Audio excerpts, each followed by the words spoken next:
आजची पत्रकार परिषद जी आयोजित केलेली आहे ती या दोन महत्त्वाच्या मुद्द्यांवर केलेली आहे। एक म्हणजे महाराष्ट्र राज्याचे मुख्यमंत्री आदरणीय एकनाथजी शिंदे यांनी दहीहंडी या प्रकाराला साहसी खेळामध्ये घेऊन क्रीडा क्षेत्रातल्या 5% आरक्षणामध्ये या संपूर्ण प्रकाराला इन्क्लूड केले। त्या संदर्भात जे काही गैरसमज पसरवले जात आहेत त्या संदर्भात सगळेच म्हणजे सरनाईक साहेब या ठिकाणी आहेत, किरण पावसकर जी आहेत, त्याच्यानंतर बाळासाहेब पडेलकर आहेत, सुरेंद्र पांचाळ आहेत, अभिषेक सुर्वे आहेत, अरुण पाटील आहेत, गीताताई झगडे आहेत, मिथुन सारदळ आहेत, विजय सालावलकर आहेत, सचिन खेतले आहेत, संदीप गुरव आहेत, संदीप ढवळे आहेत। यांची नावं एवढ्यासाठीच वाचली कारण मी स्वतः याचा अनुभव घेतलेला आहे की प्रताप सरनाईक साहेबांच्या सहकार्याने ही सगळीच मंडळी गेली कित्येक वर्ष दहीहंडीला साहसी खेळ म्हणून मान्यता मिळावी आणि नोकरींमध्ये आरक्षण मिळावे यासाठी झगडत आहेत। आणि त्याची प्रचिती शिवसेना भाजपचं सरकार एकनाथ शिंदे साहेब मुख्यमंत्री झाल्यानंतर आली आणि त्याच्यानंतर आपण त्याच्यामध्ये एक पुढे पाऊल टाकलं। सगळ्यात महत्त्वाची गोष्ट आहे की काल काही लोकांनी असं म्हटलं की गोविंदाचे थर लावणारे हे अशिक्षित असतात, त्याच्यामुळे अशिक्षित लोकांना कशा पद्धतीनं तुम्ही क्रायटेरिया लावून सरकारी नोकरी देणार आहात अशा पद्धतीचा प्रश्न देखील उपस्थित केला गेलेला आहे। मला असं वाटतं की ह्याच्यामध्ये बसलेल्यामध्ये देखील अनेक ग्रॅज्युएट लोक आहेत, अनेक तज्ज्ञ लोक आहेत आणि एखाद्या खेळाच्या प्रकाराला त्याच्यामध्ये अशिक्षित आहेत असं म्हणून हिणवणं हे देखील कितपत योग्य आहे याचा विचार महाराष्ट्रातली जनता भविष्यामध्ये नक्की करणार आहे। काल देखील मुंबईमध्ये आपण बघितलं की जय जवान जो संघ आहे त्यानं 9 थर मुंबईमध्ये लावून एक रेकॉर्ड केलं। गोविंदाप्रमाणे स्पेनमध्ये जर आपण बघितलं तर अशाच थरांची म्हणजे मनोरा उभं करायची एक कॉम्पिटिशन होते, त्याच्यातनं देखील चांगल्या पद्धतीची मुलं तयार होतात। आणि हा साहसी खेळ कशासाठी जाहीर केला आहे तर ही सगळी मुलं 6-6, 7-7 महिने व्यायामशाळेमध्ये जाऊन मेहनत करतात, त्याच्यानंतर हे मनोरे रचतात। आणि एक महत्त्वाची गोष्ट जी कालपासून किंवा परवापासून आम्हाला बघायला मिळते की आरक्षण जाहीर केलं आहे ते आता 24 तासात लागेल अशा पद्धतीच्या भावना काही लोक जाणीवपूर्वक महाराष्ट्रामध्ये निर्माण करत आहेत। मला असं वाटतं की हा काय सरकारचा अपमान नाही, हा सगळ्या महाराष्ट्रातल्या गोविंदांचा अपमान आहे। तुम्ही त्यांना अशिक्षित म्हणताय। मला या माध्यमातून सांगायचं आहे की या खेळाच्या प्रकारामुळं कुठेही MPSCच्या विद्यार्थ्यांवर अन्याय होणार नाही हे खात्रीला एक मला आधी सुरुवातीला इथं सांगितलं पाहिजे। MPSCच्या विद्यार्थ्यांवर अन्याय होणार नाही। 5% क्रीडा विभागाचं जे आरक्षण आहे त्या सुरुवातीच्या क्रीडा प्रकारांवर देखील कुठेही अन्याय होणार नाही, परंतु या 5%मध्ये भविष्यामध्ये साहसी खेळ म्हणून दहीहंडीचा आता समावेश केला जाणार आहे, हे सगळ्यात महत्त्वाचं आहे। आणि याच्यासाठी नियमावली करावी लागणार आहे। नियमावली करत असताना वयोगट काय असला पाहिजे, शिक्षण काय असलं पाहिजे किंवा तालुक्याच्या स्तरावरच्या स्पर्धा असल्या पाहिजेत, जिल्ह्याच्या स्तरावरच्या स्पर्धा असल्या पाहिजेत, त्याच्यातनं टॅलेंट सर्च झालं पाहिजे। याच्यावर सरनाईक साहेब आपल्याला सगळी माहिती देतील। परंतु ह्या सगळ्या गोष्टीचा परिपाक एवढाच आहे की एखादा उपक्रम करत असताना किंवा एखादा खेळाचा उपक्रम करत असताना पूर्वीचे जे साहसी खेळ आहेत त्याच्यामध्ये कॉमा टाकून हा फक्त ॲड होणार आहे। म्हणजे असं कुठं नाही आहे की पूर्वीच्या खेळांची मान्यता रद्द होणार आहे, त्यांना कुठं 5%मध्ये आरक्षण मिळणार नाही।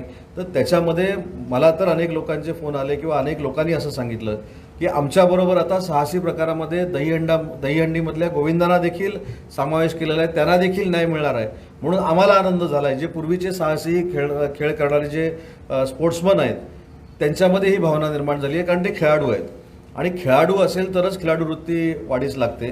परंतु हिंदूंचे सण साजरे करत असताना त्याला एक विशिष्ट दर्जा देऊन त्याला जर जागतिक पातळीवर नेण्याचा प्रयत्न शिवसेना भाजपचं सरकार म्हणजे एकनाथजी शिंदे आणि देवेंद्रजी जर फडणवीस जर करत असतील तर कोणाला पोटसू उठण्याची गरज नाही, कारण शेवटी ही न्याय देण्याची भूमिका आहे। गेली कित्येक वर्ष, कारण 2013ला मी देखील राज्य क्रीडा मंत्री होतो आणि त्यावेळीपासून हा साहसी खेळ व्हावा अशा पद्धतीची मागणी होती। म्हणजे 10 वर्षापासून, 15 वर्षापासून, 20 वर्षापासूनची मागणी होती। पण त्याच्यानंतर इतकी सरकार आली पण कुठच्याही सरकारला असं वाटलं नाही की आमच्या या पारंपरिक सणाला दर्जा द्यावा, त्याच्यातल्या मुलांना देखील चांगल्या पद्धतीची नोकरी द्यावी असं कोणालाही वाटलं नाही। आणि म्हणून मला असं वाटतं की या सगळ्याचं उत्तर ज्यांनी याच्यामध्ये प्रयत्न केले, समन्वय समिती देखील दहीहंडीची या ठिकाणी आहे।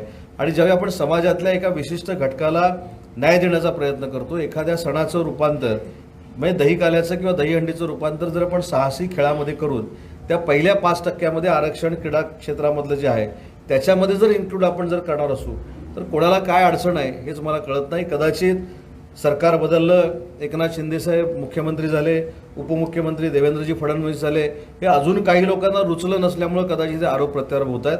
परंतु दहीहंडीच्या निमित्तानं हजारो गोविंदांना एक चांगलं व्यासपीठ निर्माण झालेलं आहे. आणि काल कोणीतरी सांगितलं की एवढ्या हजारो गोविंदांना तुम्ही आरक्षण देणार आहात का?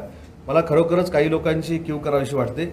याच्यातनं टॅलेंट सर्च होईल, याच्यातनं नियमावली बनली जाईल, क्रीडा खात्याचे अधिकारी याची नियमावली बनवतील, क्रीडा मंत्रालयामार्फत याची सगळी अंमलबजावणी होईल. आणि म्हणून मला आपल्यामार्फत महत्त्वाची गोष्ट अशी सांगायची आहे की गैरसमज पसरवण्यापेक्षा एक चांगला हिंदू धर्माचा सण जागतिक पातळीवर जावा, भविष्यामध्ये ऑलिम्पिकमध्ये जावा, म्हणून ह्या स्पर्धा ज्या आहेत ह्या 365 दिवसात चालल्या पाहिजेत, यासाठी देखील सगळ्यांनी मिळून नियोजन केलेलं आहे. आणि म्हणून मला असं वाटतं की गैरसमज पसरवण्यापेक्षा सगळ्यांनीच, विरोधी पक्षाच्या लोकांनी याचं स्वागत केलं पाहिजे. याच्यानंतर समन्वय समितीचे आमचे जे पदाधिकारी आहेत ते देखील आपली भूमिका मांडतील. दुसरा एक विषय मला मुद्दा मांडायचा तो मी नंतर मांडेन, पण मी सरनाईक साहेबांना विनंती करतो, कारण त्यांनी 2015ला सुरुवातीला याची नियमावली कशी असावी हे क्रीडामंत्री विनोद तावडे साहेबांना सांगितलेलं होतं. आणि म्हणून मी सरनाईक साहेबांना विनंती करतो की या संदर्भातली माहिती आपण अजून महाराष्ट्रातल्या जनतेला द्यावी.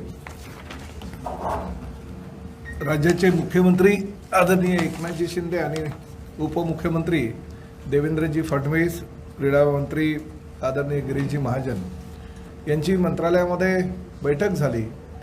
क्रीडा खात्याच्या सगळ्या संबंधित अधिकाऱ्यांची बैठक घेऊन विधानसभेच्या ह्याच अधिवेशनामध्ये या संदर्भातील निर्णय राज्य शासनाने जाहीर करावा असं ठरलं.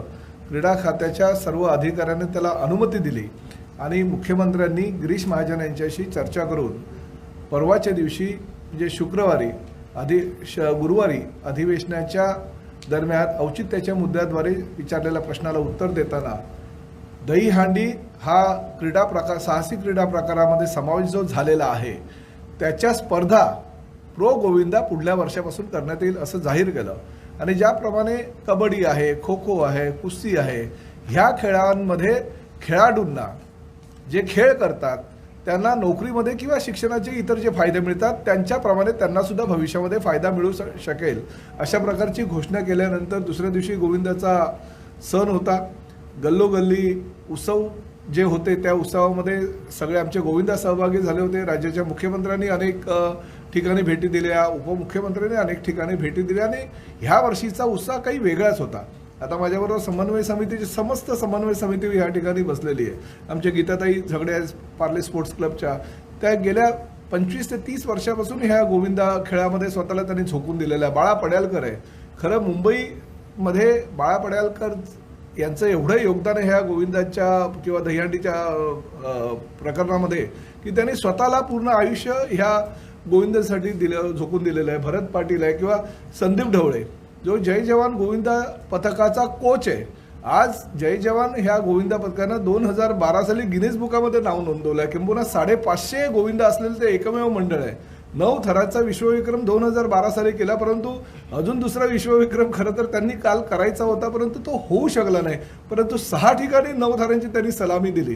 म्हणजे अशा प्रकारे हे मुंबई ठाण्यातले गोविंदा पथकं जागोजागी जाऊन 500-600 मुलं जाऊन आपली जर थरारक जी संकल्पना आहे ती प्रत्यक्षात उतरवत असतील आणि त्या खेळाला जर साहसी खेळाचा मान्यता दिली असेल आणि काही विरोधी पक्षाच्या नेत्यांना जर पोटशूळ उठलं असेल तर निश्चितपणे त्या गोष्टीचा निषेध करणं गरजेचं आहे. तर आम्ही सुद्धा गेल्या 23 वर्षापासून गोविंदाचे आयोजक आहोत. अनेक गोविंद आमच्याकडे आलेत आणि वेगवेगळे विक्रम केलेत. त्या गोविंदांची गेल्या अनेक वर्षापासूनची मागणी होती की साहसी क्रीडा प्रकारात समावेश झाल्यानंतर कुठेतरी आमच्या खेळाला हा प्राधान्य मिळेल आणि लाल मातीतला हा मराठमोळा जो उत्सव आहे त्याचं रूपांतर जर खेळामध्ये झालं तर चुकीचं काय आहे. आणि जसं उदय सामंत साहेबांनी आता सांगितलं की आज घोषणा केली म्हणजे काय उद्यापासून त्या नोकऱ्या मिळाल्यात का किंवा ते आरक्षण झालं का, नाही, त्याचा क्रायटेरिया ठरला जाईल. विनोद तावडे राज्याचे क्रीडा मंत्री असताना हे मीच आमच्या समन्वय समितीच्या सगळ्या लोकांसह बैठक घेतली. क्रीडा खात्याचे सगळे संबंधित अधिकारी होते आणि आम्ही नियमावली बनवली 2015 साली आणि त्यामुळे ही नियमावली तयार झाली. परंतु गेल्या 7 वर्षामध्ये त्याला प्राधान्य मिळालं नव्हतं. ते प्राधान्य शिंदे आणि फडणवीस सरकारच्या कार्यकाळात मिळालं. किंबहुना पुढल्या वर्षापासून प्रो गोविंदाच्या स्पर्धेला सुद्धा परवानगी त्यांनी दिली. त्याबद्दल त्यांचं कौतुक करण्याच्या ऐवजी खऱ्या अर्थानं गोविंदाचा हा उत्सव झाल्यानंतर सगळ्यांनी विरोध केला. काही ग्रामीण भागामध्ये आजही गोविंदा दहीहंडीचा उत्सव मोठ्या प्रमाणात केला जात नाही, परंतु अजितदादांच्या बारामतीमध्ये मात्र गेल्या 2 वर्षापासून हा उत्सव जोरात चालू झाला. पृथ्वीराज बाबांच्या कराडमध्ये हा उत्सव चालू झाला, विश्वजित कदमांच्या सांगलीमध्ये चालू झाला, अमरावतीमध्ये चालू झाला, किंबहुना पश्चिम महाराष्ट्र आणि विदर्भात सुद्धा किंवा उत्तर महाराष्ट्रामध्ये मोठ्या प्रमाणात हे उत्सव होऊ लागले. म्हणजे मुंबई ठाण्यापर्यंत मर्यादित असलेला हा सण हा पूर्ण राज्यभर पसरायला लागला. त्यामुळे ह्या गोविंदांना कुठेतरी प्राधान्य द्यायला पाहिजे म्हणून एकनाथ शिंदे साहेबांनी ही भूमिका घेतलेली आहे आणि आमच्या समन्वय समितीने त्याचं स्वागत केलेलं आहे. राज्यातल्या जवळजवळ 350 ते 400 गोविंदा मंडळानं आता समन्वय समितींकडे पत्र दिलेले आहेत आणि उद्या दुपारी 12 वाजता मुख्यमंत्री एकनाथ शिंदे साहेब आणि उपमुख्यमंत्री देवेंद्र फडणवीस आणि राज्याचे क्रीडा मंत्री गिरीश महाजन यांचं अभिनंदन करण्यासाठी आणि त्यांनी जी भूमिका घेतली ती राज्यातल्या सगळ्या तरुण वर्गाच्या दृष्टीने अतिशय महत्त्वाची असल्याकारणे हे सगळे भेटणार आहेत आणि त्यांचं त्या ठिकाणी स्वागत करणार आहे. मला एकच वाटतं की अशा गोष्टींमध्ये राजकारण न करता आपला हा मराठमोळा सण, हा मराठमोळा उत्सव ज्याचं रूपांतर आता खेळामध्ये झालं आहे. कबड्डीच्या बाबतीत सुद्धा असेच निर्णय घेतले जायचे होते, अशाच विरोध होत होता, परंतु आज कबड्डीसुद्धा देश पातळीवर गेला आहे. त्यामुळे हा प्रो गोविंदाचा जो खेळ आहे तो सुद्धा देश पातळीवर जाईल अशी आम्हाला अपेक्षा आहे आणि ही सगळी मंडळी उद्या माननीय मुख्यमंत्री आणि आमच्या सरकारचं अभिनंदन करायला मंत्रालयामध्ये उद्या विधान भवनात येणार आहे. सर, तुम्ही म्हटलं की 2015लाच नियमावली तयार झाली, नेमकी काय ती नियमावली आहे? काही त्याच्यात बदल करण्यात येणार आहेत का आता? हो, काही म्हणजे क्रीडा खात्याच्या अधिकाऱ्यांनी आम्हाला सांगितलंय की जे केंद्र शासनानं आणि राज्य शासनानं आणि त्यानंतर सुप्रीम कोर्टाने काही डायरेक्टिव्ह दिलेल्या आहेत त्या डायरेक्टिव्हनुसार हे क्रीडा खात्यानं नियमावली बदली करण्याचे आम्हाला सांगितलेलं आहे. कारण पूर्वी काय व्हायचं की काही 5 वर्षाचे, 4 वर्षाचे, 6 वर्षाचे गोविंदा शेवटच्या थरावर पोहोचले जायचे, परंतु ते न करता 14 वर्षावरीलच गोविंदांना त्यामध्ये संधी मिळावी वगैरे अशा प्रकारचे अनेक नियमावली आहेत जे सेफ्टी गोविंदाच्या दृष्टिकोनातून कसे म्हणजे त्या क्रायटेरियामध्ये बसतील अशा पद्धतीनं क्रीडा खात्यानं त्या नियमावली तयार केलेली आहे. आम्ही नियमावलीसाठी काही मार्गदर्शक जे आम्हाला रस्त्यावर आम्ही खेळणारे असल्याकारणानं दिलेले आहेत, पण त्यामध्ये काही शासकीय नियमाच्या आधारे किंवा न्यायालयाच्या निर्णयाच्या आधारे जर काही बदल करायचे असतील तर ते बदल क्रीडा खात्याचे अधिकारी करणार आहेत.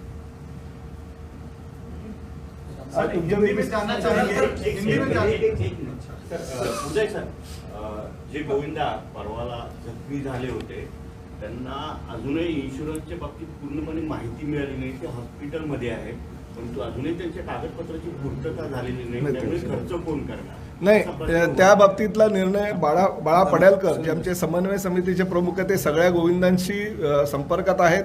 सगळ्या गोविंदांना हॉस्पिटलमध्ये सुद्धा काही जे जखमी झालेले त्यांना जाऊन भेटले. सगळ्या जे काही अपघात झाले त्यापैकी एक गोविंदा फक्त जबर जखमी आहे. त्याला राज्य शासनाच्या वतीनं जे काही डिक्लेअर केलेलं आहे ते पैसे तर त्यांना मिळणारच आहेत, परंतु मुख्यमंत्र्यांनी यावर्षी विम्याच्या ऐवजी मुख्यमंत्री सहायता निधीतून ते पैसे जाहीर केलेले आहेत.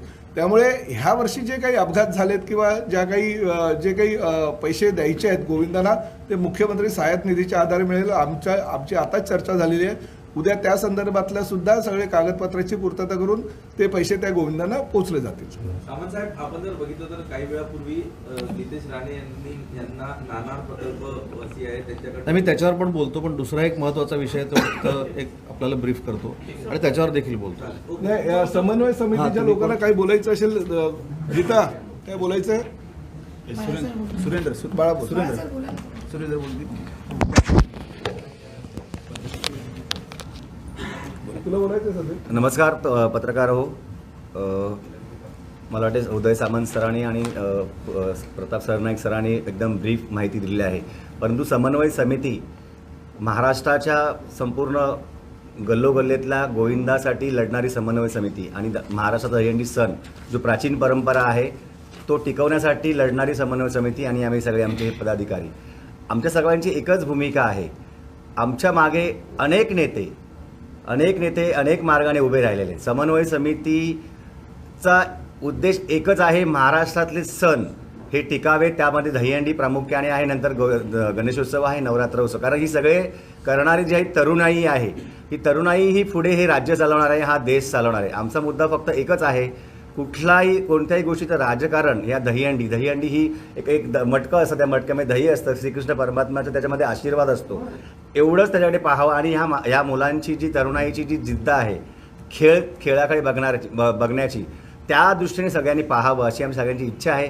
आणि जे काही अभिषेक सुर्वेनी पण काल एक मठामध्ये चांगले एक हे दिलेलं आहे मुलाखत, की ह्या गोष्टीचा सर्वतोपरी विचार केला जाईल. कुठलाही निकष हा तातडीने लागू केला जाणार नाही. सर्वतोपरी सर्व तज्ज्ञांचं त्याच्यामध्ये मत घेतलं जाईल. सर्व आपले जे नेते मंडळी आहेत त्यांचा पाठपुरावा केला जाईल. महाराष्ट्राचे मुख्यमंत्री साहेब आहेत, उपमुख्यमंत्री आहेत, जे पूर्वी ह्या प्रवाहामध्ये होते, आव्हाड सर होते, सचिन अहिर होते, बाळा नांदगावकर साहेब, राज साहेब, सगळ्यांचा विचार करूनच नंतर ही नेते मंडळी ह्या विषयावर चर्चा करून जे काही निकष लावायचे ते लावणार. फक्त एकच समितीच्या मार्फत आम्ही एक आवाहन करतो आहोत की कोणत्याही प्रकारचं राजकारण आपण कृपया करू नये. आणि एक चांगल्या दृष्टीने आपण सकारात्मक दृष्टीने जर पुढे गेलो तर येणारे अनेक खेळ असे अनेक काही लोकांनी तज्ज्ञांनी मत म्हणलं की उद्या गोट्या पण खेळायच्या का, किंवा मंगळागौर पण करायचे का करू नये. मी तर म्हणतो का करू नये. जर त्यामध्येही लोक पुढाऱ्याने येणार असल्या त्याच्यातून निकष लावून, जर सरनाईक साहेबांनी उदय साहेबांसर म्हणाले की काल जाहीर केलं म्हणून आज मुलांना नोकऱ्या मिळाल्या नाही आहेत आणि तेवढे ते शक्य नाही आहे, परंतु त्यामध्ये आपण निकष लावले जातील, त्याच्यामध्ये काही रूल्स रेग्युलेशन्स केले जातील, काही स्टँडर्डायझेशन आणलं जाईल आणि त्यानंतर ही भूमिका मांडली जाईल.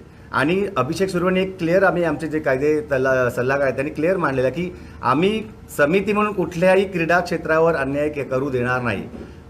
जे सुरुवातीपासून आहे ह्या प्रवाहामध्ये त्यांच्यावर न्याय होईलच, परंतु दहीहंडीतला खेळाडू पण हा तिथपर्यंत पोहोचला पाहिजे अशी आमची सगळ्यांची इच्छा आहे. आणि त्याहूनही उदय सामंत सर जे सुरुवातीला म्हणाले की दहीहंडी क्षेत्रामध्ये अशिक्षित मुलं आहेत, हा लोकांनी आपल्या डोक्यातून विचार काढून टाकावा. आमच्यामध्ये मी स्वतः MBA मटेरियल्स मॅनेजमेंट आहे, इथे आमच्याकडे विजय सालावकर आहेत, ही इज अ इंजिनियर. संदीपकडे हे ॲडव्होकेट आहेत. संदीपकडे कितीतरी मुलं ही इंजिनियर्स आहेत, 9 थराच्या गोविंदामध्ये खेळणार. तर मुद्दा हा आहे, आम्ही इथे काही प्रूव्ह करायला बसलो नाहीत, परंतु पूर्ण सुसंस्कृतपणाचा हा खेळ आहे.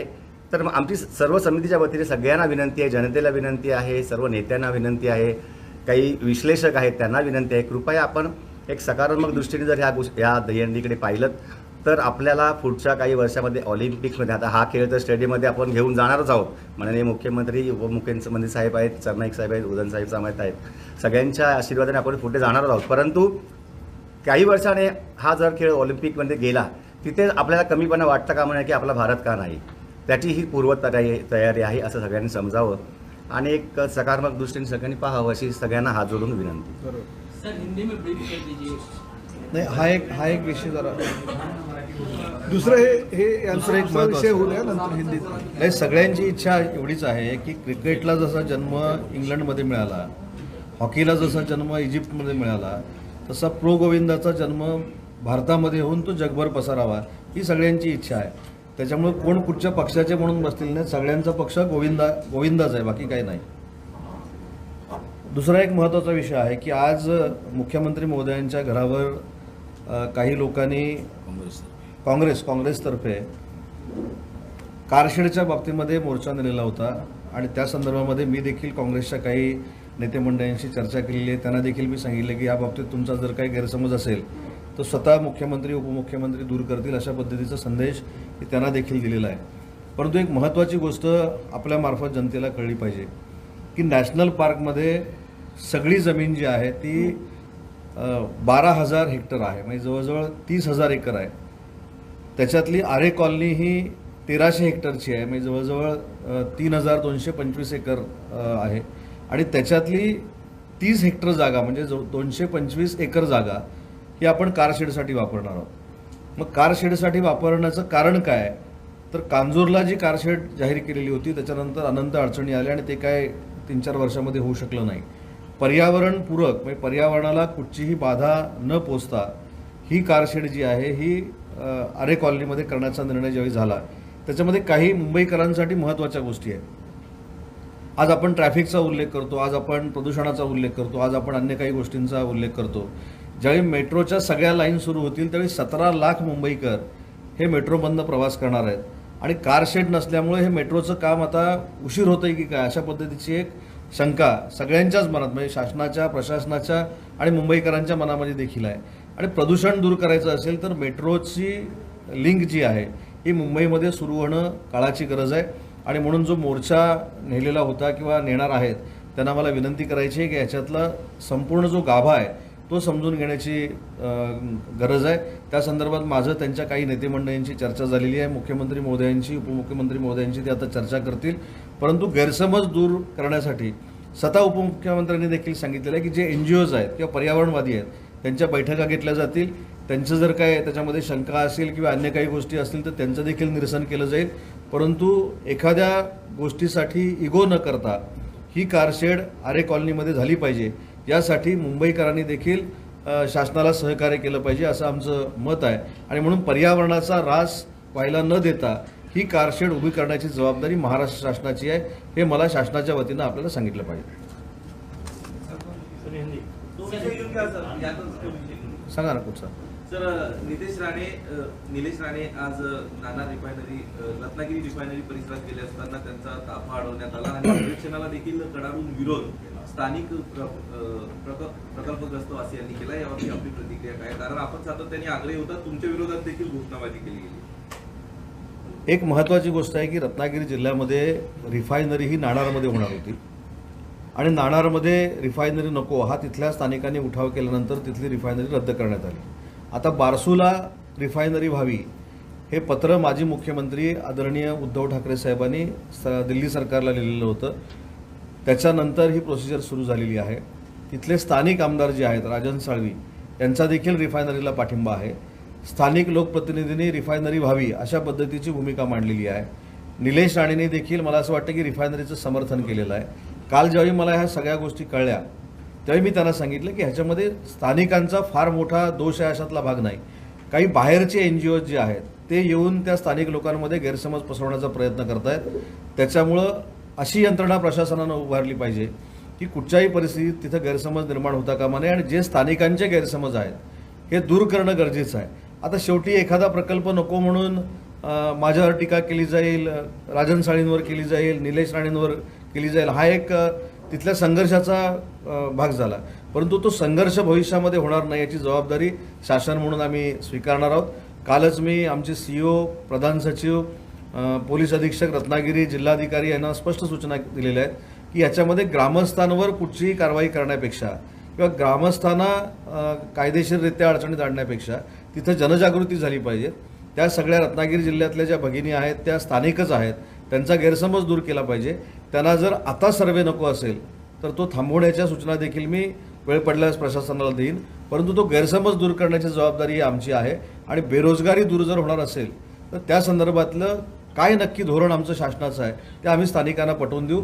मी देखील निलेश राणेंना आज चर्चा करताना त्या ठिकाणी बघितलंय, पण त्यांची देखील भूमिका आणि राजन साळवींची देखील भूमिका रिफायनरी व्हावी अशीच आहे. सर, आपण जर बघितलं तर तुम्ही म्हणताय की सगळ्या नेत्यांनी याला समर्थन दिलं. यापूर्वी देखील या सगळ्या ह्याच्यात रिफायनरी नक्की कुठे व्हावी, कशा पद्धतीने व्हावी याबाबत उद्धव ठाकरेंनी देखील पुढाकार घेतला होता. मात्र मग आता काही वेळापूर्वी विनायक राऊत यांच्या माध्यमातून टीका केली जाते की हे रिफायनरी चालकांच्या दलालांचं सरकार आहे म्हणून नेत्यांच्या माध्यमातून दलाली केली जाते आणि त्या दलाली करणाऱ्यांचे सरकार. मला असं वाटतं की आज आपण दहीहंडीच्या संदर्भामधली पत्रकार परिषद घेतलेली आहे, कारशेडच्या बाबतीतली घेतलेली आहे. कशा पद्धतीनं केंद्र शासनाला रिफायनरीची पत्र दिली गेली, कोणाच्या सहीनं दिली गेली याची पत्रकार परिषद सेपरेट जरी घ्यावी लागली तरी मी 2 दिवसामध्ये घेईन. पण मी हे सांगितलं ना की विनायक राऊत साहेबांचं म्हणणं असं आहे की रिफायनरी नको आणि राजन साळवी साहेबांचं म्हणणं आहे की रिफायनरी पाहिजे. आधी त्या दोघांनी एकमत करावं ना. काल केसरकर साहेबांनी एक पत्रकार परिषद घेतली, त्यामध्ये छत्रपती संभाजीराजेंच्या खासदारकी संदर्भात त्यांना प्रतिज्ञापत्र द्यावं लागणार होतं या संदर्भात खुलासा केला. तुम्ही प्रत्यक्षदर्शी असल्याचं पण त्यांनी म्हणतात. एकंदरीत घटनाक्रम काय होता सर थोडक्यात? नाही, घटनाक्रम तो मोठा आहे, त्याच्यासाठी खास पत्रकार परिषद घ्यावी लागेल. तो ड्राफ्ट आम्हाला सगळ्यांना कुठेतरी पॉलिटिकल एथिक्स आम्ही पाळतो म्हणून ड्राफ्ट तो मी अजून जनतेसमोर आणलेला नाही. परंतु संभाजीराजे त्यावेळी जे म्हणाले होते पत्रकार परिषदेमध्ये की एका कॅबिनेट मंत्र्यानं तो लिहिला एवढंच आजच्या पत्रकार परिषदेमध्ये सांगतो की तो कॅबिनेट मंत्री मी होतो, माझ्याच बंगल्यावर तो लिहिला गेला. पण ठीक आहे, ते आता मला असं वाटतं की ते जर सांगितलं, फार मोठा तो क्रम आहे की अनिल परब साहेब आणि मी विमानातनं निघालो होतो, विमानामध्ये बिघाड झाला, मग फोन कोणाचा आला, हा मोठा घटनाक्रम आहे, त्याच्यावर पिक्चर होईल. त्याच्यावर मला असं वाटतं की ते मी नंतर सांगेन आपल्याला. हिंदी में सर बता दीजिए, आज 2 मुद्दों पे आज प्रेस कॉन्फ्रेंस लेने की आपने बात कही, क्या क्या मुद्दे हैं उसके बारे में जरा हिंदी में बता दीजिए. नहीं, इसमें जो 2 मुद्दे थे उसमें दही हंडी उत्सव जो हम मनाते हैं उसको एडवेंचर स्पोर्ट का जो दर्जा दिया गया है, उसके बारे में जो मिसअंडरस्टैंडिंग फैलाया गया है उसके बारे में हमने कहा कि अभी रूल्स एंड रेगुलेशंस फाइनल नहीं हुए, अभी 15 दिन में 20 दिन में स्पोर्ट्स डिपार्टमेंट की तरफ से ये फाइनल होंगे और उसके बाद जो कुछ हो आरक्षण दिया जाएगा. और वो जो आरक्षण है, जो रिजर्वेशन है, वो पहले जो 5% रिजर्वेशन था उसमें ही दिया जाएगा, लेकिन पहला जो रिजर्वेशन था उसको उस जो स्पोर्ट्स का रिजर्वेशन था उसको बाधा नहीं आएगी. और दूसरा कार शेड का जो मामला था, आज कांग्रेस ने सीएम साहब के घर पे जो मोर्चा निकाला था उसके बारे में मैंने कहा कि कांग्रेस के लीडरशिप को मैंने फ़ोन करके बोला है कि सीएम साहब आपकी एक मीटिंग लेंगे और आपका जो मिसअंडरस्टैंडिंग कार शेड के बारे में है वो भी दूर किया जाएगा. सर, विपक्ष की तरफ से ऐसा कहा जा रहा है कि एमपीएससी के जो छात्र हैं जिन्होंने एग्जाम पास किया है, पहले उनको नौकरियां दी जाए और जो बाकी खिलाड़ी हैं जो जिनका खिलाड़ी के तौर पर नौकरी बनती है पहले उनको दिया जाए. गोविंदाओं के बारे में बाद में सोचा जाए. ये सरकार केवल गोविंदाओं को लुभाने के लिए इस तरीके के ऐलान कर रही है. पहली बात ऐसी है कि आज रिजर्वेशन दिया और 24 घंटे में उनको नौकरी मिली, ऐसा नहीं हो सकता. एमपीएससी के जो स्टूडेंट हैं उनके बारे में सहानुभूति सरकार को है और उनको भी न्याय दिया जाएगा.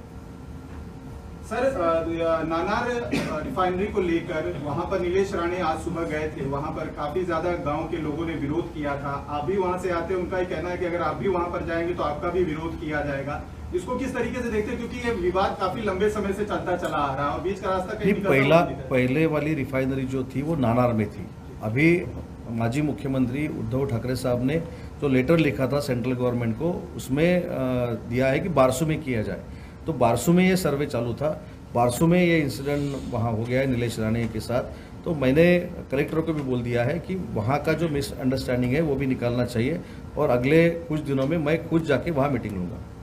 सर, आदित्य ठाकरे कल जलगांव में थे, उन्होंने जो खास तौर पे आप लोगों की तरफ से एक विरोध किया गया और उनसे अलग होकर आपने बीजेपी के साथ सरकार बनाई है. चिंदी चोर उन्होंने कहा, अभी तक वो गद्दार शब्द का इस्तेमाल कर रहे थे. नहीं, अभी ऐसा है कि मेरे पत्रकार परिषद में सब लोग हैं समन्वय समिति के, उनके सामने ये बात करना अच्छी नहीं है.